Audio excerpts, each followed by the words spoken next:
हाँ जी। तो अजमेर के चौहान पढ़ रहे थे। अजमेर के चौहानों में हम पढ़ रहे थे बीसल देव चौहान। बीसल देव यानी कि विग्रहराज चतुर्थ के बारे में। इन्होंने 1158 के अंदर शासन पर अधिकार किया अपने भाई जगदेव चौहान को मार करके, और 1163 तक इन्होंने टोटल अपना राज किया था। इसके बाद इनके पुत्र अपरंग राय या अपर गांगे ये राजा बनते हैं, और उसके बाद पृथ्वीराज सेकंड बनते हैं। वो हम अगली क्लासेस के अंदर पढ़ेंगे। अभी यहाँ पर हम पढ़ रहे थे 2.5 दिन के झोपड़े के बारे में पढ़ेंगे इस क्लास के अंदर। इससे प्रीवियस क्लास के अंदर हमने हरकेली नाटक के बारे में पढ़ा।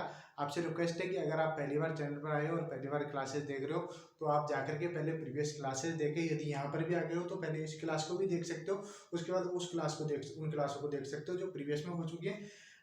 पर आपसे रिक्वेस्ट है कि आप प्रीवियस वाली क्लास जरूर देखिएगा, ठीक है? तभी आपको सारी चीज़ें बहुत ही अच्छे से साइंटिफिक तरीके से याद हो पाएगी, क्योंकि मैं कहानी बता रहा हूँ आपके लिए, कहानी ही पढ़ा रहा हूँ, वो कहानी जल्दी याद रह जाती है। ट्रिक तो मेरे को भी आती है, पर ट्रिक नहीं बताता, क्योंकि ट्रिक भूल जाते हैं, बट कहानी हमेशा याद रहती है। तो आ जाओ जल्दी से नहीं। और यहाँ पर देखिए 2.5 दिन की झोपड़ी के बारे में बात करते हैं। 2.5 दिन का झोपड़ा ऐसा माना जाता है कि ये 2.5 दिन के अंदर भरा था, और इसे पंजाब शाहकार जो है 2.5 दिन का उर्स भी लगता है, इसलिए इसे 2.5 दिन का झोपड़ा भी कहा जाता है। लेकिन वास्तविकता में ऐसा बोलने के लिए मिलता है, बट वास्तविकता में ऐसा होता नहीं है, ठीक है? यहाँ पर देखिएगा, निर्माण की बात करें, 2.5 दिन के झोपड़े के निर्माण की बात करें, तो 2.5 दिन के झोपड़े का जो निर्माण है वो कुतुबुद्दीन ऐबक ने करवाया था।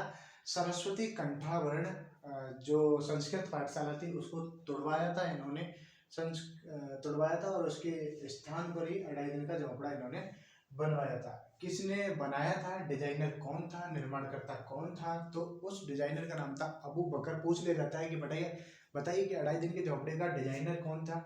ऐसे भी पूछा जाता है, कभी पूछा जाता है कि 2.5 दिन की झोपड़ी का निर्माणकर्ता कौन था।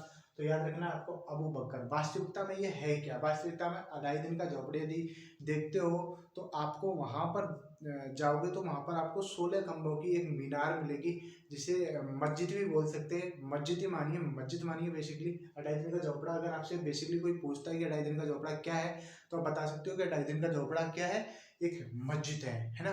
कितने खंभों की? 16 खंभों की। पूछा जाता है कि 2.5 दिन के झोपड़े में कितने खंभे हैं, तो 16 खंभों की ये मस्जिद है। ललित विग्रहराज जो कि सोमदेव का है, ललित विग्रहराज, और हरकेली नाटक जो कि विष्णुदेव विग्रहराज चतुर्थ का है। इन दोनों की पंक्तियां हैं जो 2.5 दिन के झोपड़े की जो दीवारें हैं, जो 16 खंभे हैं, उन पर देखने के लिए मिलती हैं। टोड जो कि एक विदेशी थे, कर्नल टोड, जिसे वर्तमान में बहुत ही क्या मतलब शानदार इतिहासकार माना जाता है। इन्होंने कहा था कि हिंदू वास्तुकला की जो सर्वश्रेष्ठ इमारत है वो है 2.5 दिन का झोपड़ा। अब इसको कौन बताए कि ये हिंदू वास्तुकला नहीं है दल्ले, ये हिंदू वास्तुकला है दल्ले? 2.5 दिन का झोपड़ा कुतुबुद्दीन ऐबक ने बनवाया था, ये विदेशी था। और इस दल्ले को पूछो कि हिंदू वास्तुकला की सर्वश्रेष्ठ इमारत है, इसको खुद को नहीं पता था कि ये हिंदू ने बनवाई या फिर मुस्लिम ने बनवाई, बट ये हिंदू वास्तुकला की सर्वश्रेष्ठ इमारत बता गई भाई साहब। कोई नहीं, पूछ लिया जाता है कि हिंदू वास्तुकला की सर्वश्रेष्ठ इमारत टॉड के अनुसार कौन सी है, तो ये आपको याद रखना है 2.5 दिन का झोपड़ा। अब मेरी बात सुनो, चैनल पर नहीं हो तो चैनल को सब्सक्राइब कर लीजिए। मेरे को होता है भागो मत, रुक जाओ थोड़ी देर, इतने रुक गए हो ना तो थोड़ी देर रुक जाओ। चैनल पर नहीं हो, चैनल को सब्सक्राइब कर लो, वीडियो को लाइक कर दो, है ना, और कमेंट कर दो बढ़िया बढ़िया से। और देखो आप सब्सक्राइब नहीं करते, सब्सक्राइब कर लो प्लीज दादा भाई, कर लो यार। आपको कुछ नहीं होता, मेरे सब्सक्राइबर बढ़ते हैं तो मेरे को मोटिवेशन मिलता है, मैं क्लासेस कंटिन्यू कर पाता हूँ, समझ गए? तो चैनल को सब्सक्राइब कर लीजिए, अपने दोस्तों के साथ ये वीडियो शेयर कर दीजिए, क्लासेस शेयर कर दीजिए, और प्रीवियस क्लास को जाकर के जरूर देख लीजिएगा। चलिए मिलते हैं नेक्स्ट क्लास के अंदर, ठीक है? थोड़ा बहुत और बीसल देख, उसके बाद हम अगले जो है अपर गांगे उनको स्टार्ट करेंगे, ठीक है जी? चलिए फिर सब्सक्राइब कर लीजिएगा चैनल को प्लीज़।